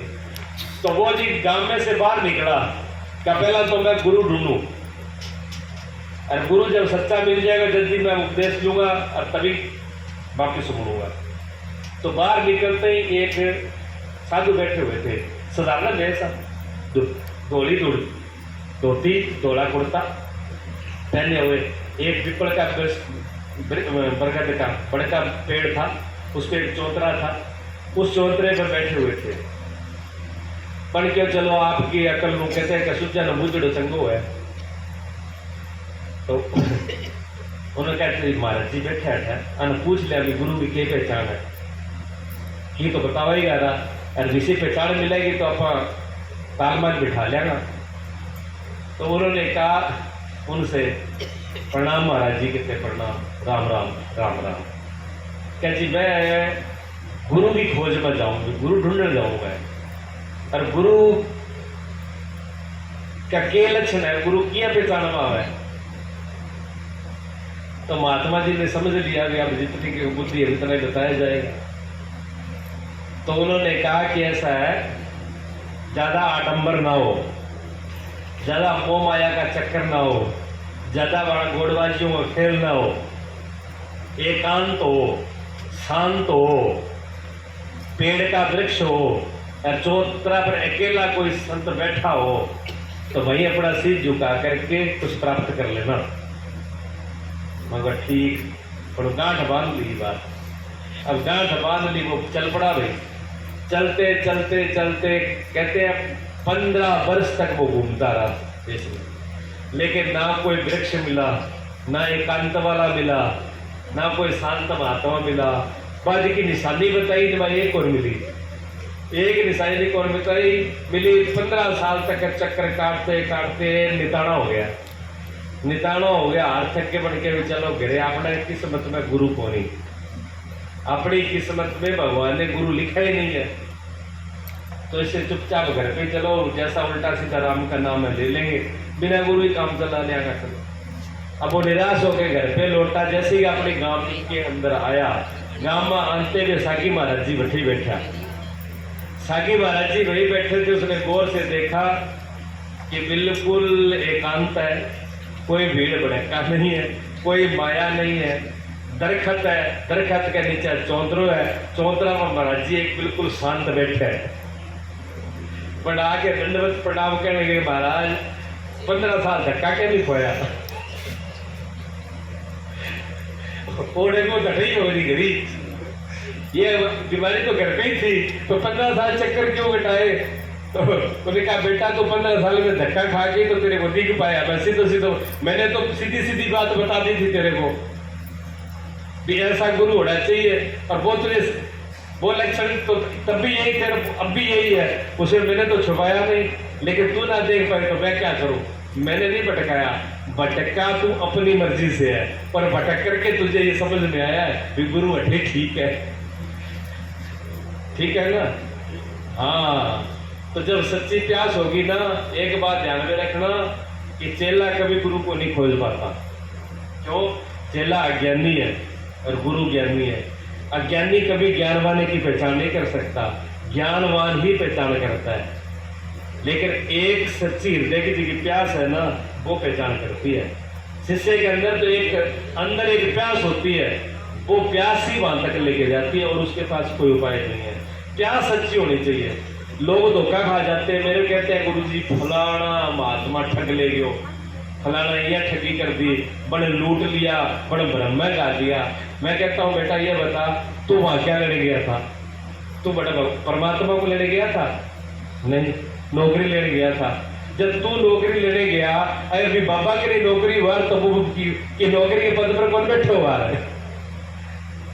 तो मूर्ख का तो तय की रही है पहला, नौकरी उससे लेने गया जिसके पास खुद नौकरी नहीं है। तो दिमाग तो तेरा खराब है, उसका नहीं है। दूसरे ने पूछा तू क्यों गया था? कर्जो हो गया, मैं सोचो बाबा जी कर्जो पार कर देगा। वो कर्जो बाबा जी ने तो पार नहीं किया, जो 5,000 जो पल्ले में था वो बाबा जी को चढ़ाइए हो, तो बाबा कर दिया। बेटा हम किसे गए? लोभ से गए, कामना से गए। जब लोभ और कामना से जाएंगे किसी को ठगने के लिए, गुरु का बहाना बना करके, भगवान का बहाना बना करके, अपने लोभ और अपने लालच के लिए किसी के पास जाएंगे तो निश्चित रूप से ठगे जाएंगे। दोष वो हमारा है, उसका नहीं है। इसलिए नानक देव जी ने कहा कि कलयुग में सब ठग होंगे। तो फिर कहते हैं वो ठगाया कौन जाएगा? कि जो झूठे पर विश्वास करेगा, है नहीं, तो वो जब ठगा जाएगा। हमारी एक ही प्यास होनी चाहिए। अगर हमारी सच्ची प्यास है, मान लो आपको पानी की प्यास लगी है और मैं कह दीजिए चौधरी साहब पानी तो कोई थाली में रुपया पड़े है, ले लो, काम चला लो, ठीक होगा। अगर प्यास हकीकत में है तो ठीक होगा, मैं आग लगाऊं क्या कागज का टुकड़ा के, मेरा प्राण पानी में जान लग रहा है, ठीक है कागज का टुकड़ा ले लो। आप ये बोलोगे, मैं कहूँगा जी ये तो नहीं है, मेरे पास प्रसाद रखा है, मिठो पड़े, पतासा ये खा लो, पतासे से और प्यास बढ़ती है। तो आपको और गुस्सा आएगा कि थोड़ा दिमाग खराब हो रहा है, मीठा खा के और मेरे प्राण निकल जाएंगे। मुझे पानी की प्यास लगी है, आग लगाओ धरेंगे। मैं तीसरा और कोई उपलब्ध करती हूँ, क्या जी चौधरी साहब पानी तो नहीं है, यहाँ करो किताब ले लो, भजन लिखा है, देखो सिर में मारूंगी। आप कहो किताबों में सिर में मारू क्या, मेरे को पानी चाहिए। गलत है कि सच्चा है? हाँ, प्यास ऐसी चाहिए कि बिना भगवान के, बिना परमात्मा के बुझे नहीं। तो कोई माई के लाल की ताकत नहीं है कि आपको ठग के ले जाए। आपके अंदर एक ही होना चाहिए कि अगर तू परमात्मा दे सकता है, राजा जनक की तरह अगर तुझे आत्मज्ञान मुझे करा सकते हो तो आ जाओ, नहीं तो जेल में जाके होना चाहिए। अगर सच्चा गुरु होगा तो तुल जाएगा उसमें, उसको भी कुछ लगेगा कि हाँ कोई चिल्ला मिला है आज। झूठे में तो फिर कहते हैं अंधा अंधा मेलिया दोनों कूप गिराए। कबीर साहब ने कहा जब अंधा अंधा मिलेगा तो दोनों कुआं में। लोभ लालच जैसा होता है, ठगी ऐसा होता है। विषय चेला बन जाए और वैसे गुरु बन जाए तो फिर गड़बड़ हो जाएगी। हाँ, ऐसा भी होता है। या लोग में पता है क्या होता है, चालबाजी होती है। फिर एक जन उठ गयो जी, पंडा था वो, अब वो पंडो बैठे हो, जब पंडो कहने लगे पंडतानी के रहे, कह जी आपने दूध को नहीं कोई भैंस हुआ तो ठीक है। पंडो क्या बावड़ी, अगर मोल खरीदी भैंस है तो अधिकार है मेरा पंडिताई पर। मैं ये जिंदगी बर्बाद करी है तो बावड़ी हो रही है क्या? वही कोई अब देख आप कोई जुगाड़ कर दिया। पंडित कहने लगी पंडित कितना कोई और ऊट पटांग काम करोगा, अब बड़ा तो कोई ढंगो काम कर ले करोगा क्या? तू बावड़ी है तो ठाई कोई। अब देख थोड़ी देर बाद वैसे एक बेचारो आ गयो कर्मा को मारे लो। अब कष्ट में संकट में जाए, कोई ज्योतिष दिखावा, कोई किन दिखावा, कोई डाकवत कर जाए। अभी कोई दिक्कत ही हो गया, पंडित जी का बहुत दिन खराब चल रहा है, फिर कोई थोड़ी ज्योतिष से देखो दिखा, दिन बड़ा खराब है। अब पंडा तो तैयारी बैठे हो पहले ही, पतलो खोलते ओ हो बड़ो खतरनाक है ये तो शनि करड़ो तो की कोई आज तक। और शनि को बड़ा डरा है, आंसर जरूर है, भगवान की पूजा करे ना करे, माँ बाप की सेवा करे ना करे, पर शनि पर तेल चढ़ाना, शनिवार वाला दिन लेने लगा कि आगे पीछे और काम हो जाए, पर शनि के तेल नहीं चुकना चाहिए। शनि महाराज जो तो डर लगा है, डरती को गोद हो पूजा पाजा के कोई डरता ना पूजा से।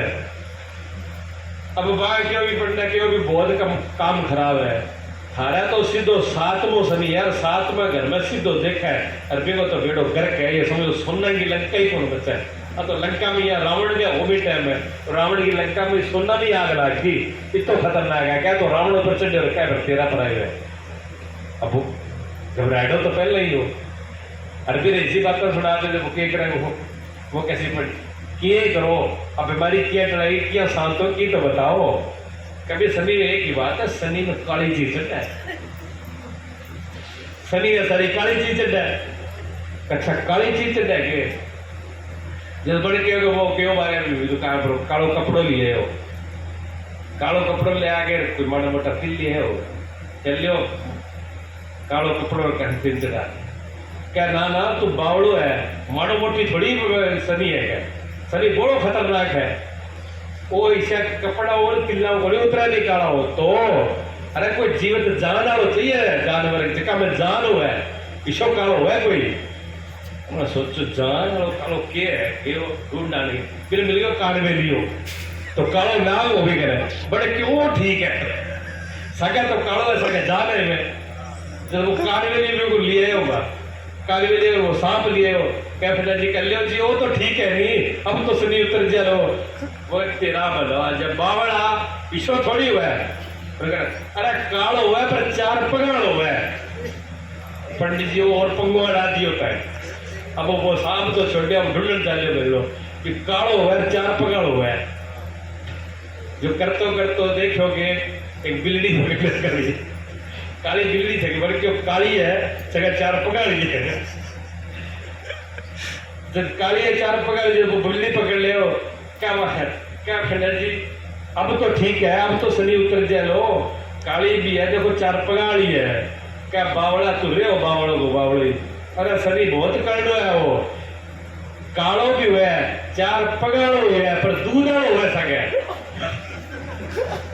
अब बीमारी तो बैठा ही भैंस बड़ा अटक रही, अब वो जोर पट्टी नहीं करो लगा हुआ है, पर वो भी आ गया चेलो भी तकड़ो, वो क्या हटता के फुर्सत है, अब बड़ी क्यों भी के करा, काड़ो भी चाहिए 4 पगाड़ो भी चाहिए, अरे दूध आना चाहिए, ढूंढ तो एक दुकान में कुतड़ी गई,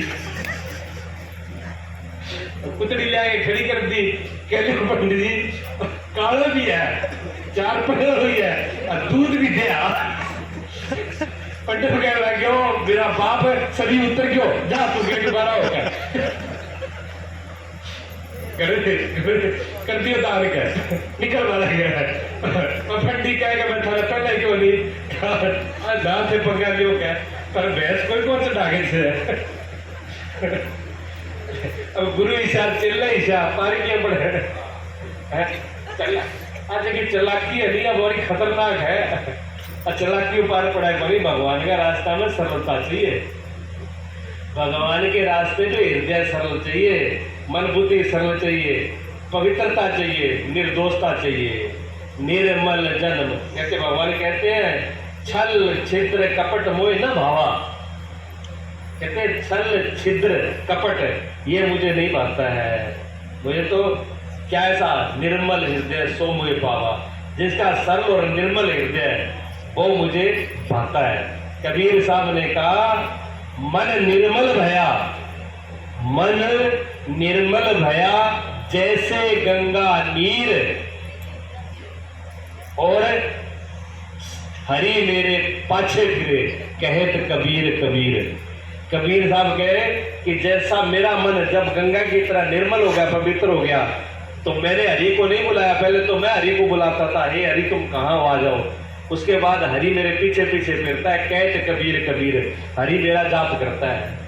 भगवान ऐसे है, जब ये हृदय निर्मल हो जाएगा ना पवित्र हो जाएगा तो स्वयं गुरु और भगवान तुम आपके आगे भगवान स्वयं पीछे खड़े हो जाएंगे, आगे खड़े हो जाएंगे कि मैं खड़ा हूँ, चिंता मत कर। इसको साफ करना पड़ेगा जी, और साफ करने के लिए भी बिना सत्संग, बिना सत्संग के फिर उपाय नहीं है।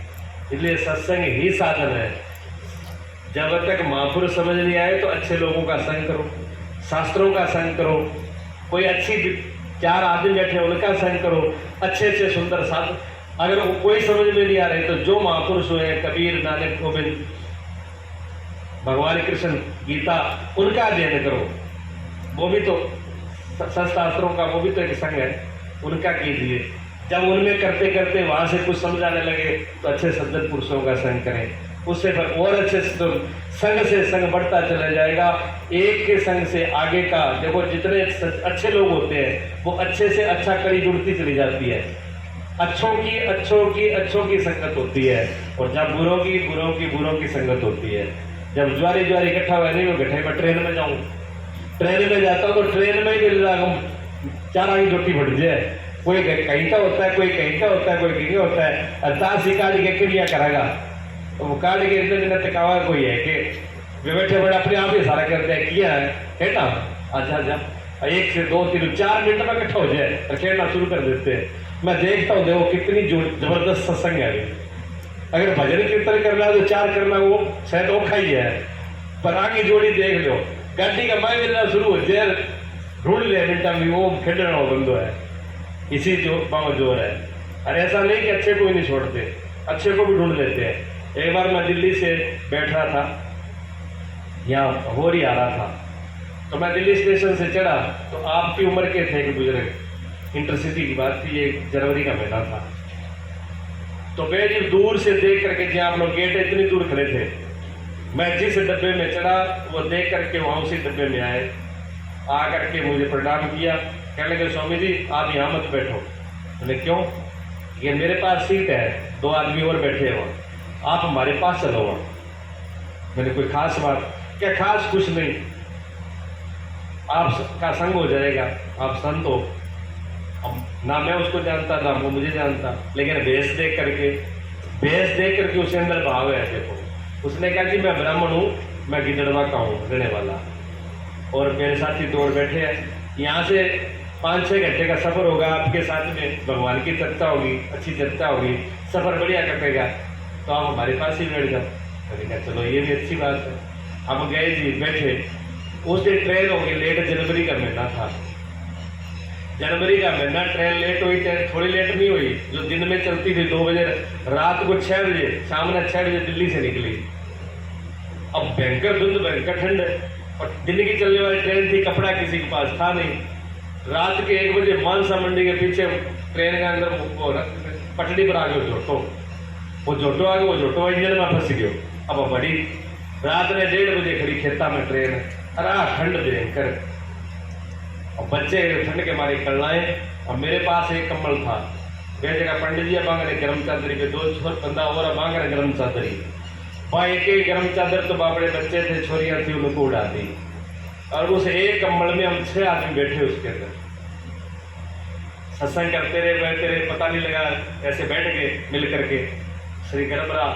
मतलब सफर में हमें फिर भी इतनी दिक्कत के बाद भी हमें महसूस नहीं आया, क्यों? सब एक मन के हो गए ना। और भगवान की कृपा देखो आप, रात का 1 बज रहा रामदास जी, मैं कई बार बड़ी हैरान होता हूँ देख करके। लोग कहते हैं भगवान कहाँ है, मैं कहता हूँ हर जगह खड़ा है, हर जगह खड़ा है। बहुत बार ऐसा होता है जीवन के अंदर। आज भी प्रेम जी बरसागा प्रेम की गाड़ी से हम दोनों आ रहे थे। अब प्रेम को अंजाम तो है, पर भी मोटरसाइकिल चलाते चलाते बुढ़े हो गए, और स्पीड कितनी थी? 20 की, 20-25 की स्पीड से मोटरसाइकिल था। आई थारी घोड़ा ने रोड, राम प्रताप जी को कोठ बैठा की बात है, दिन में सुबह 10 बजे की, 10:15 की, बड़े आराम से जो मोटरसाइकिल रोड पे चढ़ाया, जैसे 2 मोटरसाइकिल वाले जा रहे थे स्पीड से। मैंने कहा प्रेम जी आगे मोटरसाइकिल रोको, इन्होंने वही ब्रेक लगा दिया। अगला टायर पक्की सड़क पे चला था, बाकी पीछे का कच्ची सड़क पे था, सड़क पूरी खाली पड़ी है। मोटरसाइकिल फुल स्पीड के अंदर, नई उम्र का लड़का चलाने वाला, एक बच्चा पीछे बैठा था, ले आके जी सीधा अंदर ठोका उसने। मैं पीछे बैठा था, मैं तो पीछे खड़ा रह गया ऐसे कैसे, मालिक अब ये बताओ कि 50 की स्पीड में खड़े मोटरसाइकिल पे उसे मारा, मैं भी उसमें बैठा, प्रेम जी भी उसमें थे, सामने बैठे हमारे के भर्ती होते पड़े हुए माची पर पट्टा के रेडी हुआ। किसने बचाया? किसी ने तो बचाया ना। कौन कहता मालिक नहीं है? मालिक है। इतने जोर से आ रहा, मैं पीछे खड़ा रह गया, प्रेम जी नीचे गिर गए, मोटरसाइकिल के ऊपर खड़ा होकर के पहले तो उन्हीं को निकाला, उनका मोटरसाइकिल सड़क पर पड़ा, जोर से जाके बच्चा उछल के 10 कदम दूर जाके पड़ा पीछे से।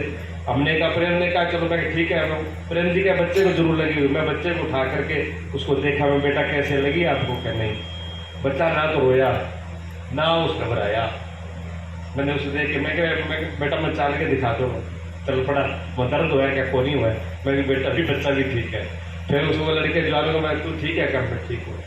मोटरसाइकिल टूट गए दोनों के, उसका भी टूट गया, इनका भी टूट गया। मैं भी कोई बात नहीं, पता नहीं क्या है, वो निकल गया समय। अब तुम अपने घर जाओ, हम अपने जा रहे हैं। बचाने वाले ने बचा। देखो वहां ना दिमाग काम किया ना ब्रेक काम करी, लेकिन मालिक ने बचाया।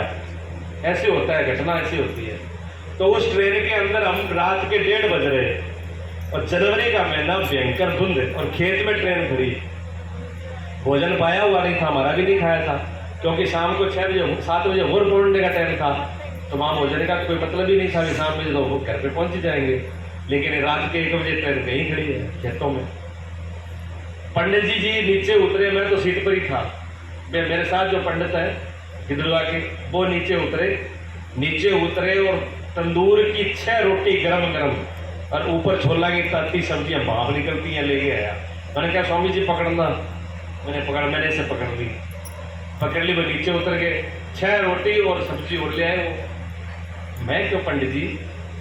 वो आधी रात 1:30 बज रहा है, और तंदूर की गर्म रोटी और छोला की सब्जी यहाँ कहाँ से आ गई? क्या पता नहीं, बाहर कोई गांव से लड़के आए हैं, वो दे रहे हैं। कमाल है। मैंने कहा परमात्मा की भी 1:30 बजे यहाँ पर ऐसे खड़े की ट्रेन, झोटा फंस गया, ना स्टेशन ना लेना ना देना, स्टेशन हो तो भी कोई बात नहीं, और एक गर्म रोटी और चने की सब्जी खिला रहे हैं, बताओ। तो मैंने कहा ये अब मेरे को पकड़ा रखी है कि ये आपके लिए है। मैं 6 रोटी जिंदगी में कौन खाई आज तक, 3 दिन में कौन खाई जरूर। मैं 1-2 रोटी खा पाऊंगा। मेरे कहे 5-6 लोगों को सबको बांट दी, 2-2 रोटी उनको बांटी, तो लेके आए। मैंने कहा देख मालिक, ठीक है ट्रेन लेट हो गई, 1:30 रात के बज रहे हैं, कोई स्टेशन नहीं है, कोई जान पहचान नहीं है, फिर भी भोजन का प्रबंध कर रहा है। तो कौन कर रहा है भाई? कोई तो है वहां, सब जगह मालिक है, कर रहा है। शिवाजी सम्राट हुए राजस्थान के, शिवाजी, उनको अहंकार हो गया एक बार कि मेरे जैसा राजा होना मुश्किल है। क्यों? मैं पूरी जनता को खिला करके भूख नहीं मरने देता, सबको खिला करके फिर खाता हूँ। अगर किसी घर में दाने नहीं है तो अपने खजाने से उसको दाने पहुंचाता हूँ। किसी पे कपड़ा नहीं है तो अपने खजाने से कपड़ा देता हूँ। मेरे राज्य में कोई दुखी नहीं है, सब सुखी है। तो उनको बड़ा अहंकार हुआ। समर्थ गुरु रामदास जी मिलने एक बार पहुंच गए। उसने कहा गुरु जी आपकी कृपा से मेरे राज्य के अंदर कोई भूखा प्यासा और बिना वस्त्रों के नहीं है, मैं सबका प्रबंध करके सोचता हूँ। देखो मैंने यहाँ पर प्याऊ लगा दिया, मैंने ये कर दिया, मैंने वो कर दिया, मैंने वो कर दिया। गुरुजी समझ गया कर तो दिया, पर मैं खड़ी होगी भी चला है। इसने कर तो दिया, पर ये मैं बीच में कहाँ से आ गई? गुरु और भगवान मैं का दुश्मन है। गुरु और भगवान की अगर कोई खुराक है नहीं तो वो अहंकार है। अहंकार के विपक्षते नहीं है, इसलिए भक्तों को तुरंत चोट मिलती है और गुरु शिष्य को तुरंत चोट दे देंगे, उसका अहंकार बढ़ने नहीं देते। तो गुरु जी समझ गए। गुरु ने कहा कि बेटा थोड़ा घूमे चले आगे। चलते चलते 1 क्विंटल का पत्थर पड़ा था, 1 क्विंटल का पत्थर पड़ा था के अंदर। गुरु जी ने कहा शिवा इस पत्थर को उठा देगा? कहा गुरु जी उठा दूंगा। उठा दे। जवान थे, योद्धा थे, उन्होंने लगा के ताकत क्विंटल का पत्थर उठा के उधर साइड पे कर दिया। जैसे ही क्विंटल का पत्थर उठाया उसके अंदर से इतना बड़ा डड्डू निकला। डड्डू छाल मार के बाहर आ गया। छाल मार बाहर आते ही समर्थ गुरु रामदास ने कहा कि शिवा इस डड्डू को भी तुमने पूछाया था क्या नजर? शिवा समझ गए तुरंत, उन्हें गुरु जी गलती होगी, क्षमा, प्रणाम किया, मेरी गलती हो गई। ये तो मालिक ही सबकी पूर्ति कर सकता है, मैं नहीं कर सकता। मैं किने किने को मालिक सबको पुचाता थी, मालिक सबको खिला करके खाता है, इंसान के बस की बात नहीं है। कहते हैं भगवान कहाँ है? भगवान तो सब कुछ है, हम में आप में सब में, बिना भगवान के कुछ हो सकता है? कण कण में उसकी सत्ता है, लेकिन देखने वाले कहते कण कण में है झांकी भगवान की, किसी सूझ वाली आंख ने पहचान की। रोटी नाम देव ने पकाई, कुत्ते ने उठाई, पीछे घी का कटोरा लिए जा रहे, प्रभु रूखी मत खाओ, थोड़ा घी तो लेते जाओ। है? उनकी दृष्टि थी कुत्ते में भी भगवान दिख गया, और हमको भगवान में भी कुत्ता दिखेगा। काम उल्टा है, हमारी दृष्टि पर निर्भर है जी। अग्नि में भी भगवान को देख लेना, कुत्ते में, जीव में, कण कण में। किसी ऐसे महापुरुष की दृष्टि है जो सब में भगवान का दर्शन कर ले। गोपियां कहती हैं क्या जित देखो तित श्याम मही। गोपी कहती है जहां देखता हूं एक शाम के अलावा दूसरा कोई दिखता ही नहीं है। उनका प्रेम है, ये आंख है देखने की। ये मीरा की है, मीरा भी जहां देखती है, मीरा के पास जहर दे दिया, हमने कही जहर कहाँ से होगा मेरे प्रभु के अलावा, क्यों वो जहर काले काले रंग का था ना, तो उन्होंने कहा ये विष वाला। दासियों ने कहा मीरा भाई मत पीना इसको, ये राजा ने आपको मारने के लिए बड़ा भयंकर जहर भेजा। नहीं, ये मेरे ठाकुर जी का प्रसाद है काले रंग का। वो प्रसाद समझ के उसको पी गई, मीरा अमर हो गई विष को पी करके। जब काला नाग भेजा, काले नाग को देख करके मीरा गुस्साई, देख काला नाग। मीरा ने कहा मेरे ठाकुर आज इस निवास में आए, छाती से लगा लिया, और वो काला नाग मीरा की छाती से लिपट गया, पसंद हो गया। वो नाग नाग नहीं रहा, भगवान हो गए उसके अंदर। प्रहलाद को जब खंबे से जलती हुआ आके खंबे से लिपटाया गया, प्रहलाद ऐसे लिपट गए भगवान के, वो जलती हुई अग्नि वाला खंबा भी शीतल बर्फ की तरह हो गया। भगवान क्या नहीं है, भगवान सब जगह है, पर देखने वाली आंख नहीं है। कितना फर्क है, ठीक है ना। तो थोड़ा सा कीर्तन कर लें, फिर आरती कर